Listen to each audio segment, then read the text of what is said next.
देखेंगे क्या, AC across inductor. Last lecture में हमने क्या देखा, लास्ट टू लास्ट लेक्चर हमने देखा एसी अक्रॉस रेजिस्टर, फिर हमने देखा एसी अक्रॉस कैपेसिटर। अब हम बात करेंगे एसी अक्रॉस इंडक्टर। अगर हम रेजिस्टर के अक्रॉस एसी अप्लाई करते हैं तो करंट और वोल्टेज के बीच में फेज डिफरेंस कितना होता है, 0। अगर हम कैपेसिटर के अक्रॉस एसी अप्लाई करते हैं तो करंट और वोल्टेज के बीच में फेज डिफरेंस कितना होता है बच्चा, 90 डिग्री। कितना होता है, 90 डिग्री। और करंट कैसा होता है, लीडिंग होता है। करंट कैसा होता है, लीडिंग होता है। Very good. आगे हमको पढ़ना है AC across inductor. AC across, अच्छे से लिखो थोड़ा, एसी अक्रॉस इंडक्टर।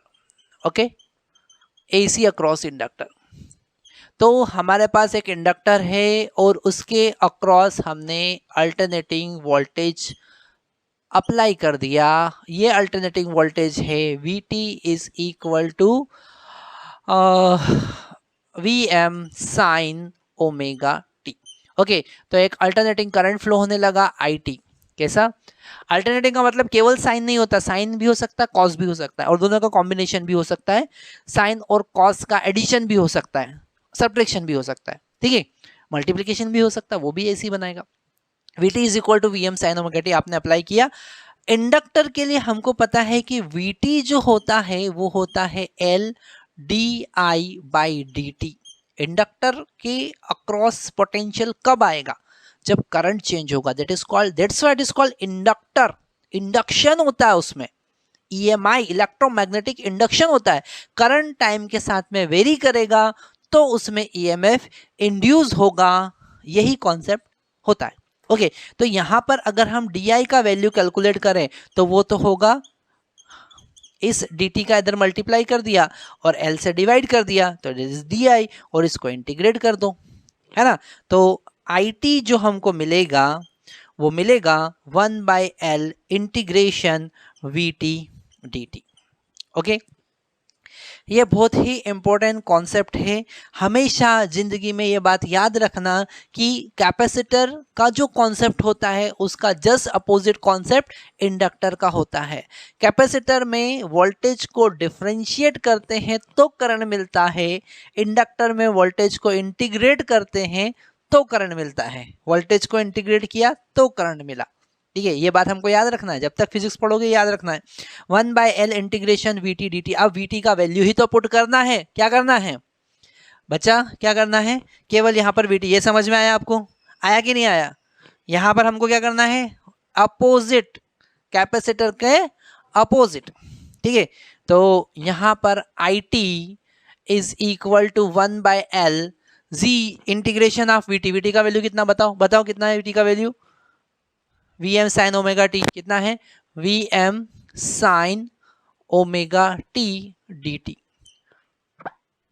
तो IT इज इक्वल टू होगा Vm/L integration of sine omega T dt।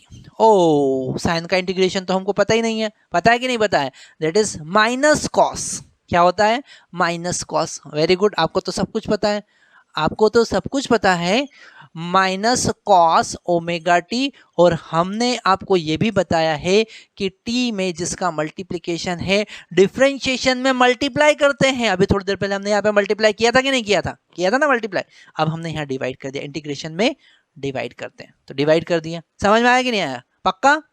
आगे बढ़े तो ये माइनस को आगे ले लो, IT is equal to minus Vm L omega cos omega T. आया समझ में, आया कि नहीं आया समझ में, वेरी गुड। अब हम अगर पीक वैल्यू की बात करें, इस IT को हमने लिख दिया minus Im cos omega T. सबसे पहले हम बात कर रहे हैं पीक वैल्यू ऑफ करंट। किसकी बात कर रहे हैं, peak value of current. Im is equal to Vm divided by L omega, और इस L ओमेगा को हमने लिखा XL। क्या लिखा, XL। It is called reactance, क्या कहेंगे इसको, reactance of inductor, reactance of inductor. बच्चा ध्यान से समझना है इस बात को कि जैसा हमने कैपेसिटर में देखा था कि voltage divided by something current आया था, तो यहां पर भी वोल्टेज डिवाइडेड बाय समथिंग, वो समथिंग क्या है, रिएक्टेंस। क्या है, रिएक्टेंस, और इसको हमने लिखा XL। कैपेसिटर का रिएक्टेंस क्या होता था, अभी थोड़ी देर पहले देखा क्या होता था, 1/L ओमेगा सी। क्या होता है? 1 बाय ओमेगा सी। इंडक्टर का क्या होता है? Omega L. ओमेगा एल क्या होता है? Omega L. समझ में आया आप सभी को? तो यहां पर X is equal to L omega, sorry X L is equal to L omega. तो ये हो गया रिएक्टेंस। और अगर हम करंट की बात करें तो I M is equal to लिख सकते हैं V M divided by X L. Okay, और रिएक्टेंस का डेफिनेशन तो हम पढ़ ही चुके हैं, it is the opposition in flow of AC current through inductor और कैपेसिटर। ओके, अगर हम इंडिविजुअल इंडक्टर की बात करें, इंडिविजुअल कैपेसिटर की बात करें और इंडक्टर कैपेसिटर के कॉम्बिनेशन की बात करें तो उसको हम कहेंगे रिएक्टेंस। और इसको भी हम किस में मेजर करते हैं? बताइए बताइए बताइए। ओम में। किस में मेजर करते हैं बेटा? किस में मेजर करते हैं? ओम में मेजर करते हैं। किस में मेजर करते हैं? ओम में मेजर करते हैं। ठीक है, पीक वैल्यू हमने देखा। अब हमको ध्यान से समझना है कि अगर हम आरएमएस वैल्यू की बात करें तो I R M S is equal to V R M S divided by X L होता है। कितना होता है? V R M S divided by X L. समझ में आया सभी को? ये इंपॉर्टेंट कॉन्सेप्ट आपको देखना है। इसके बाद हम यहाँ पर बच्चे लोग क्या है, लिखने पे ज़्यादा ध्यान देते हैं। ये सबसे बड़ा, मैं हर लेक्चर में बोल बोल के परेशान हो गया। मतलब पता नहीं, वो एक मेरे पास में एक इमेज आया था जिसमें क्या होता है कि उसमें से लिखा था कि जो टीचर्स की बातें होती है वो ऐसे ऐसे होके जाती है, ठीक है, मम्मी पापा की बातें ऐसे होके जाती है, पर दोस्तों की जो गोबर बातें होती है वो सीधी दिमाग में घुस जाती है। ठीक है, तो ऐसा क्यों है समझ नहीं आ रहा है। ठीक है ऐसा वीडियो देखा तो क्यों नहीं समझ पा रहे हो आप? आपको समझना है, यहाँ पर लिखने से पहले समझो। ठीक है, लिखो जल्दी से आप।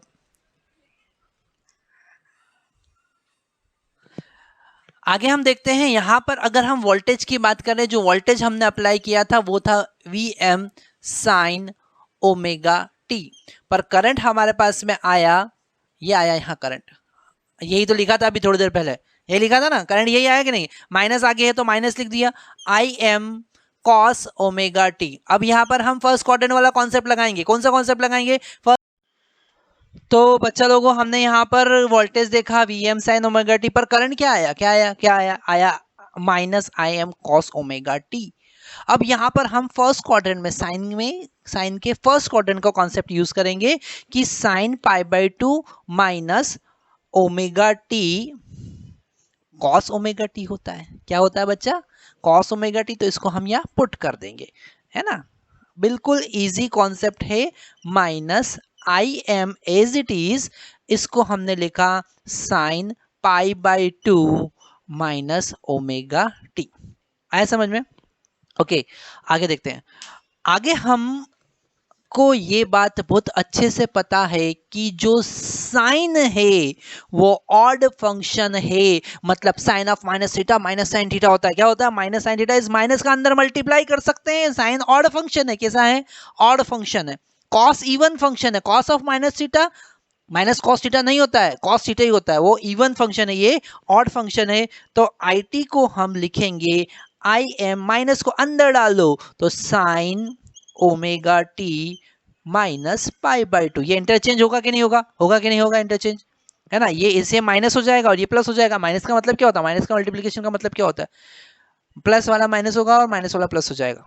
ठीक है, तो ये आया हमारे पास। ऐसा क्यों किया? क्यों किया बताओ? क्योंकि हम साइन साइन को कंपेयर कर सकते हैं, साइन और कॉस को कैसे कंपेयर करेंगे? उसके आगे भी माइनस लगा है। माइनस का मतलब क्या होता है? अगर आपने किसी वैल्यू में माइनस का मल्टीप्लाई किया मतलब फेज डिफरेंस 180 चेंज हो गया, रिवर्स कर दिया ना उसको, फेज डिफरेंस कितना आ गया? 180।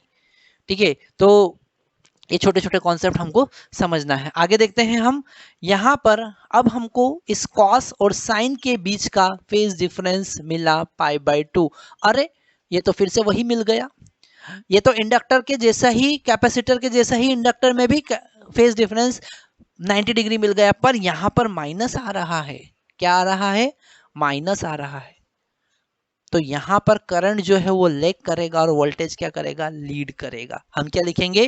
करंट क्या करेगा? Current is lagging by 90 degree, and voltage is leading by 90 degree. Okay, ये समझ में आया आपको? आया कि नहीं आया समझ में? अगर हम वेवफॉर्म की बात करेंगे तो ये है वोल्टेज का वेवफॉर्म, दिख रहा है आपको वोल्टेज का वेवफॉर्म वीटी। करंट का वेवफॉर्म कॉस होगा पर नेगेटिव कॉस, मतलब जो ऊपर कॉस बना रहे थे वो नीचे बना दो। ये देखा ना यहाँ पे माइनस कॉस, तो कॉस तो ऐसा होता है, ये कॉस होता है ऐसा, तो माइनस कैसा होगा? उल्टा, ये ऐसा। समझ में आया? ये करंट का वेवफॉर्म। ठीक है, phasor diagram.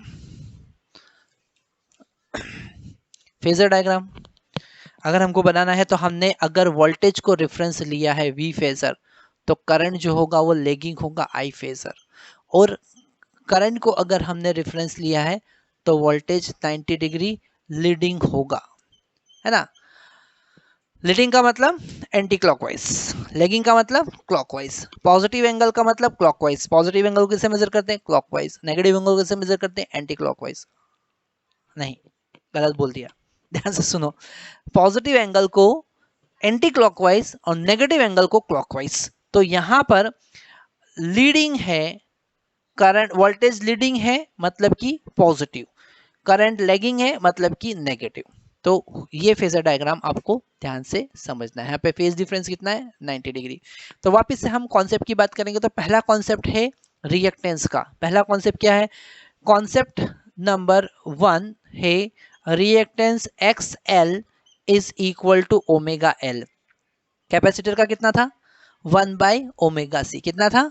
1 by omega C. Inductor का कितना होगा? Omega L. Concept number 2, RMS value or peak value of current is V by XL. Concept number 3, phase difference phi is equal to 90 degree but current is lagging by 90 degree. Okay, thank you very much.